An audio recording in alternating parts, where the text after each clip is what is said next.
बोलो गोविंद बोलो हरि गोपाल बोलो राधा रमण हरि गोविंद बोलो गोविंद बोलो हरि गोपाल बोलो राधा रमण हरि गोविंद बोलो गोविंद बोलो हरि गोपाल बोलो राधा रमण हरि गोविंद बोलो गोविंद बोलो हरि गोपाल बोलो राधा रमण हरि गोविंद बोलो गणेश भगवान की जय, श्री कृष्ण भगवान की जय, राधा महारानी की जय, सियावर रामचंद्र जी की जय, उमापति महादेव की जय, वृंदावन कृष्ण बलदाऊ जी की जय, बोलो दत्तात्रेय भगवान की जय, पवन सुत हनुमान की जय, बोलो सब संतन की जय जय सीताराम, हर हर महादेव।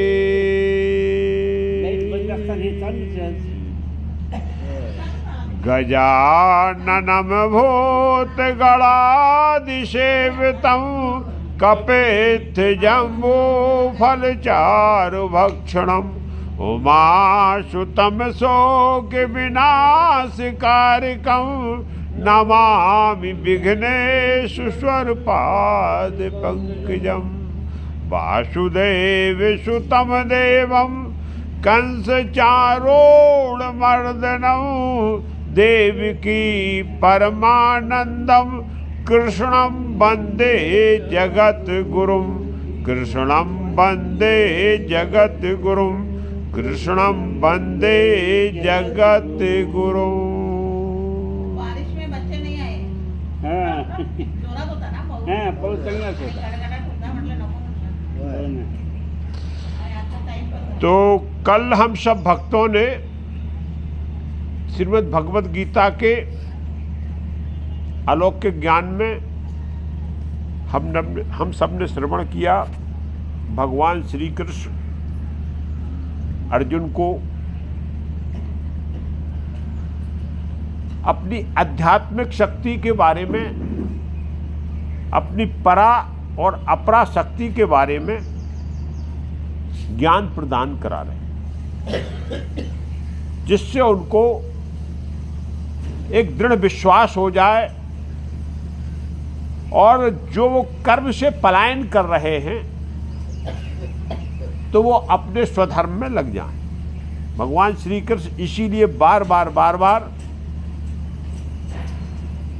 अर्जुन को परमात्मा की अनुभूति कराना चाहते आत्मा।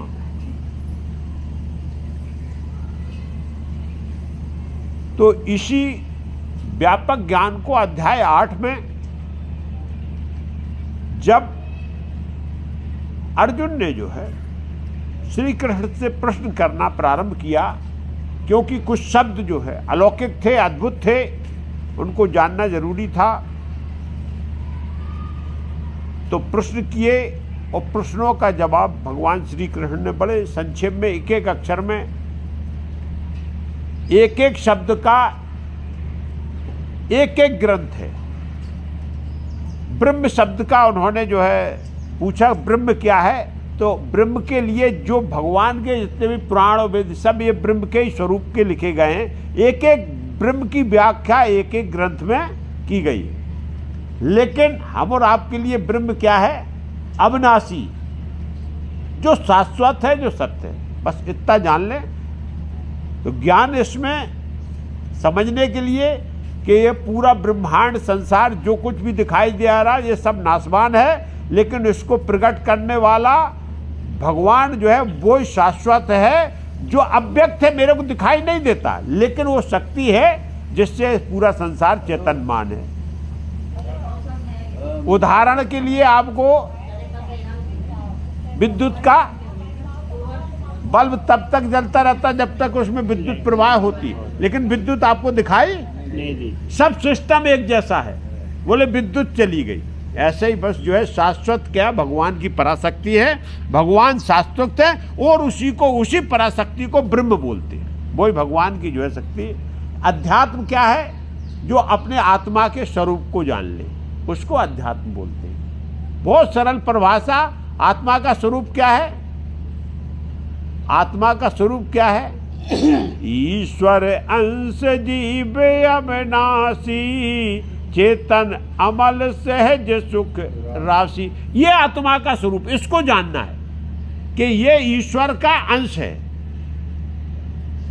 और ये चैतन्य है, इसमें अंधकार नहीं, मतलब प्रकाश। सूर्य की किरण है, सूर्य चमकता है तो एक किरण, ऐसे भगवान के द्वारा ये प्रकट हुई जो है एक अंश है, वो बिल्कुल चेतन है और विकार रहित, इसमें किसी प्रकार का सांसारिक विकार नहीं है। ये जो विकार संसार में है, लेकिन आत्मा में एक भी विकार नहीं, सहज सुख। और इसका स्वभाव क्या है? सुख प्रदान करने वाला, सहज है, बिल्कुल सरल स्वभाव है, उस सुख को देने वाली है। सुख क्यों देने वाली है? क्योंकि ये अंश ही सुख का है। अरे अमृत में से एक बूंद निकल के आए तो उसका भी गुण दोष वही होगा। ऐसे आप भगवान में से एक अंश आया तो भगवान क्या है? सच्चिदानंद है, सच्चिदानंद घन, जिसमें आनंद ही आनंद भरा हुआ है। तो ऐसे ही आपकी आत्मा में भी जो है केवल आनंद है और हम इसीलिए सब आनंद की तलाश में रहते हैं। ये आत्मा की बात हो गई। बोले कर्म क्या है?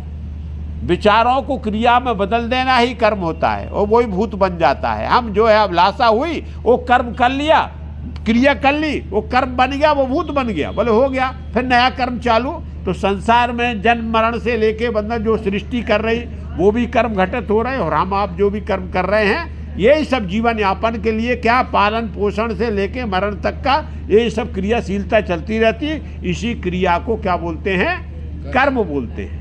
तो इस चीज को जो है, इसके बाद जो है हमें कर्म के बाद बोले आदि भूत क्या है? आदि भूत वही है जो पूरा संसार दिखाई दे रहा है, ये सब जो है आदिभूत है। मतलब पराशक्ति भगवान, मतलब अपराशक्ति जो है भगवान की, ये आदिभूत के रूप में प्रकट हुई। क्योंकि एक दिन एक दिन इसका विनाशकार, तो जिसका विनाश होना वो आदिभूत होता है। हर क्षण कोई ना कोई क्रिया हो रही, इसलिए उसको आदिभूत बोला गया। आदिदेव क्या है? आदिदेव ये संसार को पूरे को नियमित, जैसे सूर्य भगवान है, समय से निकल रहे हैं तो दिन हो रहा है। चंद्र भगवान है, समय से निकल रहा है तो चांदनी दिखाई रही है। तारागण है, ये जल है, वायु है, यही सब आदिदेव हैं, भगवान के द्वारा प्रकट किए गए हैं। तो अर्जुन को पता, ये आदिदेव हैं, लेकिन ये सब क्या भगवान के नियंत्रण में है। अब इसके बाद में आदि यज्ञ क्या है?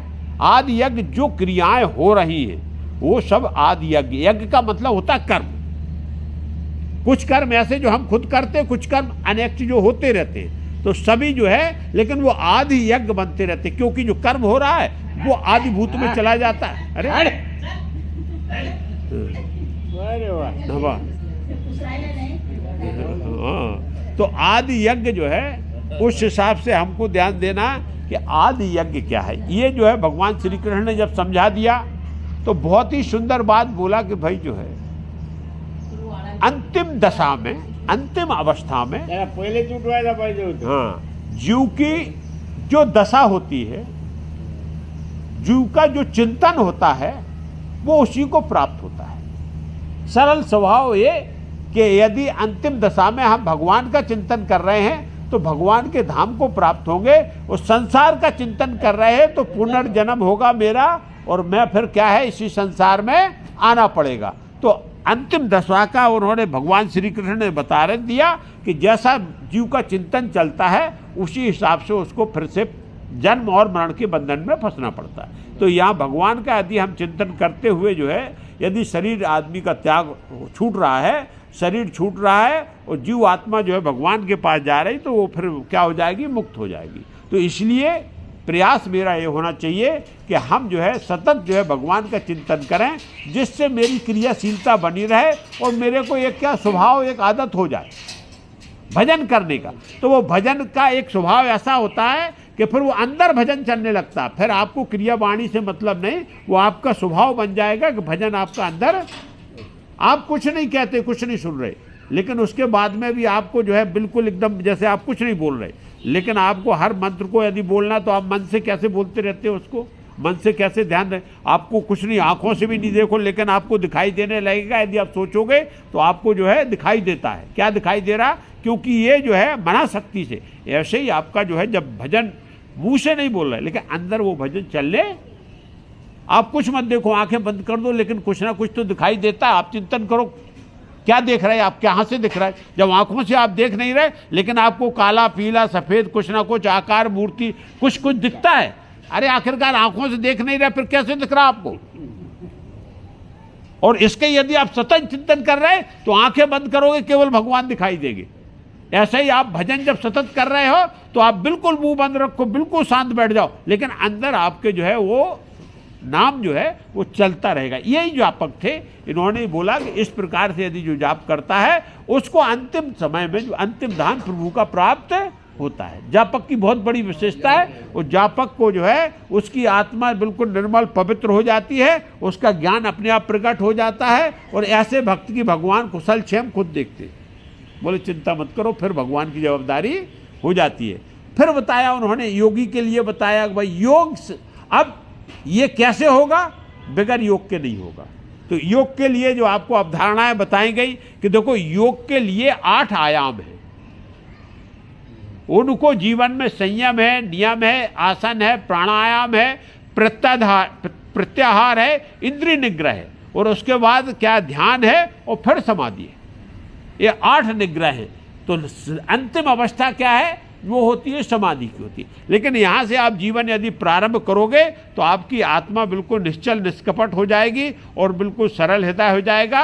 फिर आपका ध्यान भी लग जाएगा, भगवान में भी ध्यान लगेगा, संसार से विरक्ति भी आ जाएगी। और योग, इसीलिए भगवान श्री कृष्ण बार बार पूरी गीता में उन्होंने योग को सबसे ज़्यादा जो है महत्व दिया है कि आपको योगनिष्ठ होना है। वो योगनिष्ठ का जो उपाय बताया वो सीधा सीधा उन्होंने उपाय बताया। पहले तो आप अपनी ज्ञान इंद्रियों को अंतर्हित करो। पहला काम बताया कि भाई आपके आँखों से कुछ नहीं, अंदर देखना है, अपनी आत्मा को देखना है, आपको क्या चाह है सब अंदर से प्राप्त करना है, और अंदर की ही आवाज़ को सुनना कि हमारी सांस चल रही, धड़कन हो रही, ये जब कानों का संसार का नहीं सुनना। इंद्रियों को अंतर्हित करने का मतलब हमको अंदर की आवाज़ को सुनना है। जब इंद्रियां अंतर्हित हो जाएंगी तो मन अपने आप अंतर्हित होता और वो यहाँ बैठ जाएगा।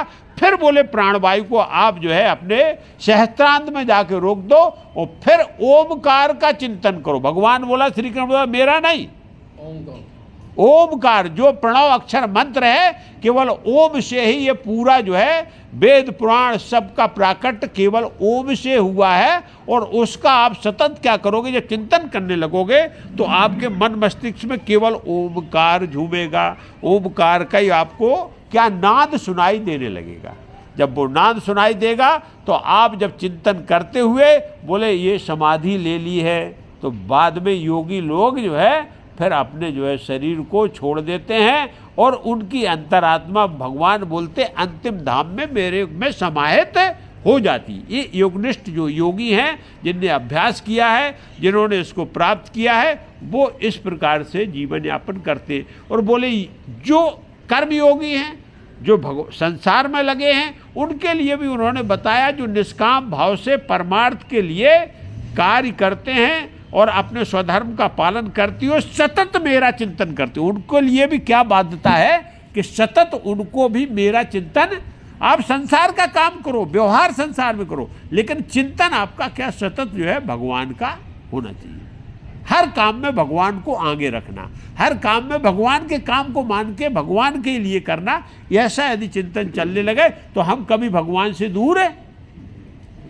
अब जो सतत चिंतन यदि हम चल रहे कर रहे, क्योंकि तो हमारा क्या होता है कि भगवान से जुड़ाव, खाते पीते उठते बैठते, बहुत से आदमी थे चलते फिरते कभी भी हर समय भगवान का नाम लेते रहते थे। उसका यही सतत चिंतन चल रहा है भगवान का। अरे खाना खा रहे हैं, बोले भाई ठीक, लक्ष्मी नारायण का भोग लगाओ, लक्ष्मी नारायण। ये क्या है, सतत चिंतन है आपका। भाई आगे निकल, घर से बाहर निकल रहा है तो भगवान को नमस्कार करो, भगवान का नाम लो। चल रहा है कोई राम राम कर रहे, राम राम जय श्री राम। क्यों? क्योंकि ये सतत चिंतन हमारा यदि छूट रहा है तो चलता रहता। ये स्वभाव में यदि हो जाए तो बोले भगवान बोल दे, फिर उसको, उसके लिए मैं बिल्कुल सरल हूँ, फिर इसकी कोई जरूरत नहीं। और उसको समाधि में जाने की जरूरत है? वो उसकी यही समाधि है, उसकी यही समाधि, और उसको मैं पकड़ के अपने धाम ले जाता हूँ। ये इतना सरल उपाय, लेकिन ये है कि हमको मन से, भगवान का एक ही है, भगवान ने एक पहचान बता दिया, निर्मल मन जन सो मोह पावा, मोह कपट छल छिद्र न भावा। इतना सरल उपाय बता दिया, जिसका मन निर्मल है, बस केवल मन निर्मल हो जाए वो मेरे को प्राप्त करेगा। जिसके अंदर छल है, कपट है, द्वेष है, ईर्षा है, अहंकार है, नाना प्रकार की, आप कितनी भी पूजा हो, पाठ, यहाँ कुछ भी करो, कुछ नहीं होने वाला भाई। जब तक आपके अंदर ब्रह्मता नहीं आ जाती, जब तक आपके अंदर दया नहीं आ जाती, जब तक आपके अंदर करुणा नहीं आ जाती, जब तक आपके अंदर परमार्थ नहीं आ जाता, ये होना जरूरी है जीवन में। तभी आप समझ लीजिए कि हम जो है संसार के जन्म मरण से मुक्त हो जाएंगे और हमारी अधोगति नहीं होगी, हम उच्च लोक को प्राप्त होने वाले हैं। भगवान बोलते भी कि इस हिसाब से जो जाता है उसको हमारा धाम उच्च लोक मिलता है, नीचे लोक में नहीं रहता, और उसको जन्म मरण का बंधन भी कट जाता। तो कल अपन यहाँ तक जो है व्यापक इस पे चर्चा हो चुकी थी। इसके बाद भगवान ने बोला, मुझे प्राप्त करके उस मनुष्य का इस दुख रूपी अस्तित्व रहित क्षणभंगुर संसार में पुनर्जन्म कभी नहीं होता, बल्कि वह महात्मा परम सिद्ध को प्राप्त करके मेरे परम धाम को प्राप्त होता है। इसके बाद वो बोले, देखो एक बात है, जब इस प्रकार से या तो योगी निष्ठ हो या कर्म योगी है, भाई सन्यासी बैरागी हो गया तो वो योग के द्वारा प्राप्त करता हमको, और जो गृहस्थ आश्रम वाला है वो कर्म योग के द्वारा प्राप्त करता। लेकिन सतत चिंतन करता हुआ यदि जो है मेरे को जब इस प्रकार सी गति, तो फिर इस संसार के, इसको संसार को दो बात बोला गया, एक क्षण भंगुर बोला है और दूसरा बोला दुखालय। समय को, ये जो हमारा समय है इसको क्षण भंगुर बोला, क्षण में नष्ट होने वाला है। अब इस संसार की इतनी बड़ी जीवन यात्रा है, मनुष्य का जो है जीवन 100 साल का दिया है, और भगवान बोल रहे हैं क्षण भंगुर है। क्षण भंगुर इसलिए है कि आज से आगे चल के एक क्षण का पता नहीं, इसलिए क्षण भंगुर है कि ये कभी भी समाप्त, कभी भी जो है क्या हो सकता है, ये कालखंड समाप्त हो सकता है, इसका हम और आपको ज्ञान है, इसलिए क्षण भंगुर है। इसलिए आपको कल के लिए नहीं छोड़ना, चिंतन सतत चलाना है। अरे कल जो अब भी तुरंत हमारी यदि जो है प्राण आत्मा ने स्वीकार कर लिया एक शरीर को छोड़ना है और हम कल से भजन करेंगे तो आज क्या होगा, इसीलिए सतत चिंतन। क्योंकि इस जो है शरीर को छोड़ने का आत्मा के पास कोई टाइम टेबल, जब उसको आदेश मिलेगा किसका, वो मालिक के यहाँ से आई है, और उसको मालिक के पास ही जाना। उसने बोला कुछ नहीं आपका, अरे हम भी कहीं काम कर रहे हैं, वो तुरंत नोटिस दे देता, बोले नहीं आज के बाद आपके लिए बंद। तो ऐसे ही संसार जब बंद कर देगा और आप खाली हाथ थे, बोले कुछ नहीं, तो फिर परेशानी। और यदि आप सतत चिंतन करते गए आनंद के साथ जाओगे, क्योंकि तैयार हो। क्या तैयार, आपने क्या कमाया, केवल एक ही धन है, राम राम। हाँ, राम नाम का धन यदि जिसने कमाया है उसको चिंता करने की जरूरत है। कभी भी बुला लें, कभी भी चले जाएं, संसार का पूरा धन यहाँ रह जाएगा। केवल जो है राम नाम रूपी जिसने धन कमा लिया है उसको फिर कोई चिंता करने की जरूरत नहीं है। कबीर दास जी ने बोला, बड़ा सुंदर बोला, क्या बोला है, कबीरा सब जग निर्धना, धनवंता ना कोई, धनवंता सोई जानिए, राम नाम धन होय। बड़े बड़े अरबोपति करोड़पति बोले वो भी जो है धनवंता केवल वो ही है, उसके ही पास धन है जिसने राम नाम का जाप इकट्ठा करके रखा है।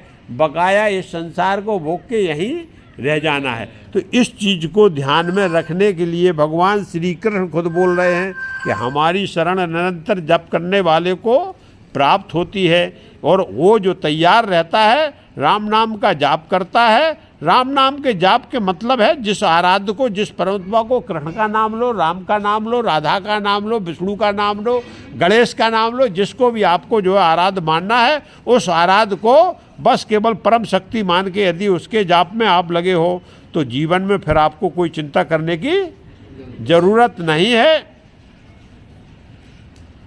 तो यहाँ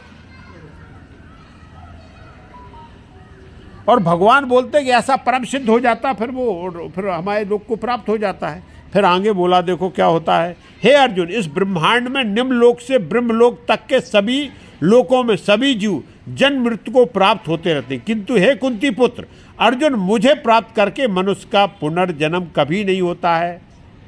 ये दिव्य बात बताई है कि जो 14 भुवन है, इसमें जो है ब्रह्मलोक तक, ब्रह्मलोक के बाद भगवान का सतलोक है।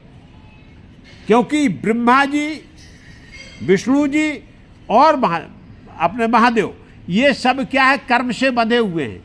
इनके लोकों का तो जो है बोले नाश होता है। यहाँ भी जन्म मरण सबकी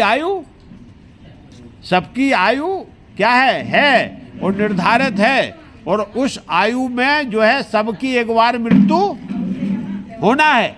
लेकिन और फिर से उनको जो है लीला करने के लिए, फिर से कारोबार करने के लिए फिर से प्रकट होना पड़ेगा, क्योंकि उनको भगवान के आदेश के अनुसार फिर से जो है कर्म करना है। लेकिन जो मेरा भक्त होता है, जो मेरी शरण में आ जाता है, फिर वो जन्म मरण के बंधन से मुक्त होकर मेरे धाम को प्राप्त होता है। तो यहाँ ये बता रहे भगवान कि ब्रह्मलोक से लेके, चाहे वो देवलोक हो, चाहे वो पाताल लोक हो, चाहे भुवर लोक हो, चाहे आपका भूलोक हो, इन सब लोकों का एक आयु है और एक दिन इनको सबको जाना पड़ेगा। ये नष्टवान है, नष्ट होते हैं। ब्रह्मा जी की भी आयु है। ब्रह्मा जी की, भगवान के पास कितने इकट्ठे हो जाएंगे। हाँ, तो ब्रह्मा जी की भी आयु है। तो ऐसी आयु का, लेकिन भगवान का जो भक्त होता है, जो मेरी शरण में आ जाता है, फिर बस उसको जन्म मरण के बंधन से मुक्त, यही ज्ञान हो। ये ज्ञान हो जाए कि वो परमपिता परमेश्वर वही हैं, और फिर जन्म मरण नहीं मिलता है। जो मनुष्य 1000, अब आपको ज्ञान बता दिया जो हमने अभी क्षणभंगुर बोला था। अभी आपको समझ में आ जाएगा कि भगवान क्षणभंगुर क्यों बोल रहे हैं। जो मनुष्य 1000 चतुर्युगों का ब्रह्म का दिन और 1000 चतुर्युगों की ब्रह्म की रात को जानते हो, वह मनुष्य समय के तत्व को वास्तविक रूप से जानते हैं। समय का यदि जिसको ज्ञान है, क्या ज्ञान है कि ब्रह्मा जी का, जो ब्रह्मा जी जिनने जो पूरी सृष्टि की रचना की, और ब्रह्मा जी को हम सब लोगों का क्या परम पिता बोला जाता है कि ब्रह्मा जी के द्वारा हम लोगों को सबको क्योंकि संतान प्रकट हुई। अब ब्रह्मा जी का हिसाब किताब बता रहे, ब्रह्मा जी का एक दिन आपके 1000 चतुर्युग के बराबर होता है। एक दिन का अब 1000 चतुर्युग मतलब 4 युगों का एक युग, इसके 1000। अब आपकी आयु की यदि गणना करें, जो चींटी का जो समय अंतराल है वो क्षणभंगुर हो गया। ब्रह्मलोक से यदि गणना की जाएगी तो ये भूलोक का आयु आपकी क्षणभंगुर हो गई। आप पलक झपकते युग बदल जाता। पलक झपकने पर ब्रह्मलोक में यदि आपने पलक झपकी तब तक यहाँ का युग, क्योंकि कल बताया 4,32,000 जो आयु का वो दिया गया है कि आधी आयु हो चुकी है इसकी, 4,32,000 अरब, 32,000 अरब।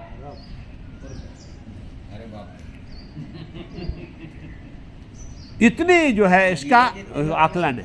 अब अरे भाई 4,32,000 वर्ष तो केवल कलयुग की आयु है।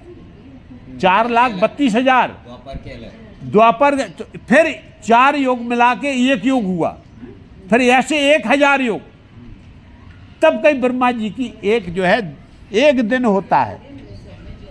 ये पूरे जो है ब्रह्मांड की आयु बताई कि ये आयु ब्रह्मांड की है, जिसमें से आधी आयु अभी हो चुकी है। हाँ, जो ये है जो ब्रह्म जो आपका चल रहा है, ये जो इसमें जो है ब्रह्मा जी की आयु को, जो श्वेत 12 कल्प चल रहा है, ये श्वेत 12 कल्प चल रहा, तो उसमें ये बताई गई कि इसकी भी आयु आधी घटित हो चुकी है। लेकिन ये ज्ञान यदि हो गया कि इतनी आयु दिन हुआ और इतनी आयु का इतने समय अंतराल का रात होगी, सृष्टि शून्य, और ये ज्ञान जब आदमी को हो जाता, मनुष्य को, तब फिर वो भगवान की दिव्य अनुभूति को प्राप्त हो जाता। फिर वो अपना अस्तित्व ही नहीं मानता इस संसार में, और वो जान के काल का ज्ञान यदि हो गया तो बोले हमारा तो कोई गणना ही नहीं है, हम कुछ नहीं है, जो कुछ कर ले कब जो है कब खात्मा हो जाएगा ये जानने की बात है। इसलिए कल के लिए नहीं छोड़ना, आज ही अपने को जो है यदि भगवान का नाम लेना है, चिंतन करना, जो उपाय बताया है उसको आज से ही शुरू कर दो, कोई समस्या की बात नहीं है। तो यहाँ दूसरी बात बोल रहे हैं, लेकिन अब एक ब्रह्मा जी का एक दिन और एक रात, 1000 चतुर्युग का एक दिन हो गया और 1000 चतुर्युग की एक रात हुई। अब एक दिन और एक रात में क्या होता है?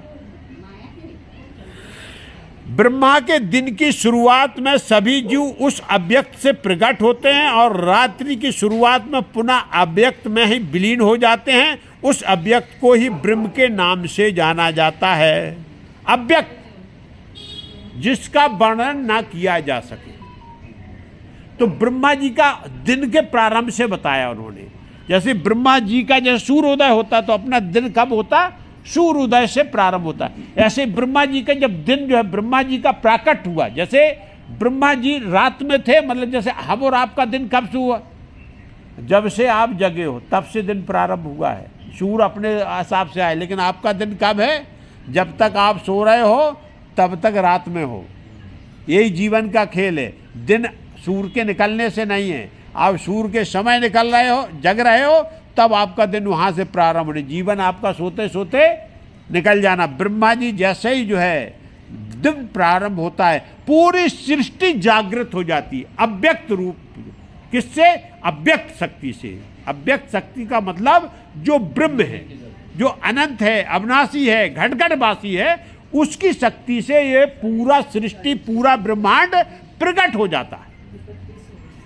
इसको क्षण नहीं लगता, एक क्षण भी नहीं लगता। जैसे ब्रह्मांड था वैसे ही ये पूरा का पूरा प्रकट हो जाता है। और फिर इसमें जो अभी आपको बताया कि ये पूरी सृष्टि का फिर एक बार क्रियाशीलता इसमें आके और ये अद्भुत कर्म होने लगता है।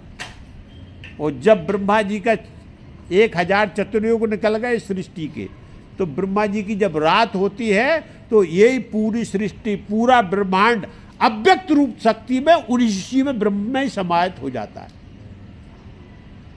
ठीक, समुद्र से कोई चीज बाहर निकाल लो तो वो दिखाई देने लगेगी, और उसको डुबो दो तो वो ऐसे ये है कि ब्रह्म से बाहर होता तो दृष्टिगोचर होने लगता है, लेकिन वो अव्यक्त शक्ति है जिससे वो बाहर निकला, वो उसकी इच्छा शक्ति। भगवान बोल रहा है मेरी इच्छा शक्ति से, ये अव्यक्त शक्ति से, जिसको बोलते पराशक्ति, उससे पूरा ब्रह्म प्रकट होता, ब्रह्मांड प्रकट होता है। और जब ब्रह्मा जी का पूरा एक कालखंड, एक दिन बीत गया, तो फिर रात जब होती है तो ये पूरा समाप्त हो जाता है। ये क्रिया सतत चलती रहती है। ब्रह्मा जी की भी इस हिसाब से 100 वर्ष की आयु बताई गई है कि ये सोते जगते ब्रह्मा जी रहते हैं, लेकिन कब तक? 100 वर्ष, 2 वर्ष तक। अब आप समझ लो कि फिर एक इतने बड़े दिन है, इतनी बड़ी उनकी रात है, फिर उनका भी 100 वर्ष तक चलता रहेगा आयु। और ऐसे ही भगवान विष्णु की आयु भी है, इसके बाद 200 वर्ष की उनकी आयु है, और उससे दुगनी भगवान शंकर की आयु है। जिस समय पूरी सृष्टि का एकदम विनाश होता है, ये सोने जगने वाला काम ये अव्यक्त ब्रह्म में घटित होता रहता, लेकिन उसके बाद जो है सृष्टि का जो विनाश है वो अलौकिक है, अद्भुत है। और उसको जो है केवल जो है हमारे महापुरुषों द्वारा केवल उसका एक आध्यात्मिक दृष्टि से, केवल ध्यान से उसको सोचा गया, समझा गया और उसका बखान किया गया। तो इस प्रकार से यहाँ गीता के ज्ञान में भगवान श्री कृष्ण बता रहे, बोले भाई इसलिए ये संसार क्षणभंगुर है और दुखालय है, क्योंकि संसार में इसमें आने के बाद में आपको जो है शांति मिल नहीं सकती है। इसके लिए इससे जितने जल्दी इससे मुक्त हो जाए वह उतना ही अच्छा है और उतना ही जीव के जो है हित में है। जीव आत्मा मुक्त होने के लिए परेशान रहती है और योगनिष्ठ होके भगवान का चिंतन करके भगवान का आराधन कीर्तन करके हम मुक्त हो सकते हैं। और मुक्त हो गए तो फिर इस संसार में आने जाने की, फिर ब्रह्मा जी के कालचक्र से हम क्या हो जाएंगे, बाहर हो जाएंगे। फिर भगवान के पास हम जो है सदा सदा के लिए विराजमान होके भगवान स्वरूप में, पार्षद स्वरूप में हम जो है प्रकट हो जाएंगे। ये है। हे प्रथापुत्र, वही यह समस्त जीवों का समूह बार बार उत्पन्न और विलीन होता रहता है। ब्रह्मा की रात के आने पर विलीन हो जाता है और दिन के आने पर स्वतः ही प्रकट हो जाते। ये जो है प्राकट किसका, इस ब्रह्मांड का, इस सृष्टि का, इस संसार का प्राकट होता है और ये विलीन हो जाता है। ठीक हम और आप जैसे जाग जाते हैं तो हमारा ये दिन है और हम सो गए तो ये नैष्टिक प्रलय है, नियमित प्रलय हो रही है आपकी। आप सो रहे हो, जगोगे या नहीं जगोगे कोई नहीं जानता। ये आप, क्योंकि आपको अपने शरीर का भान नहीं, संसार का भान नहीं, किसी का भान नहीं रहता। ऐसे ये सृष्टि विलीन हो जाती, उस समय कोई क्रियाशीलता नहीं। और जब दिन होता तो ऐसे ही, लेकिन ये कालचक्र, इसी को कालचक्र बोलते हैं और ये बोले चलता रहता है और सबको निर्धारित किया गया है। हर एक जो है सृष्टि में हर एक की आयु को भगवान ने के द्वारा निर्धारित किया गया है। तो उसी कालचक्र के हिसाब से इसमें गमन चलता रहता है और ये भगवान के कालचक्र का पहिया घूमता रहता है। लेकिन उस अव्यक्त ब्रह्म के अतिरिक्त शाश्वत अनादि अनंत परम अव्यक्त ब्रह्म है।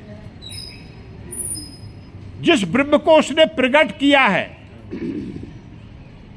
उसके ऊपर जो परब्रह्म है, ये पराशक्ति बताई ना, ब्रह्म जो थी पराशक्ति थी, जिससे सृष्टि प्रकट हो रही है और उसी में समाहित हो जा रही है। ये भगवान की पराशक्ति का चमत्कार है कि ब्रह्म में से सृष्टि प्रकट हो रही और ब्रह्म में ही समा जा रही। लेकिन इसके ऊपर भी एक परब्रह्म है जो शाश्वत है, सनातन है, जो कभी न नष्ट होता है न कभी नष्ट होगा।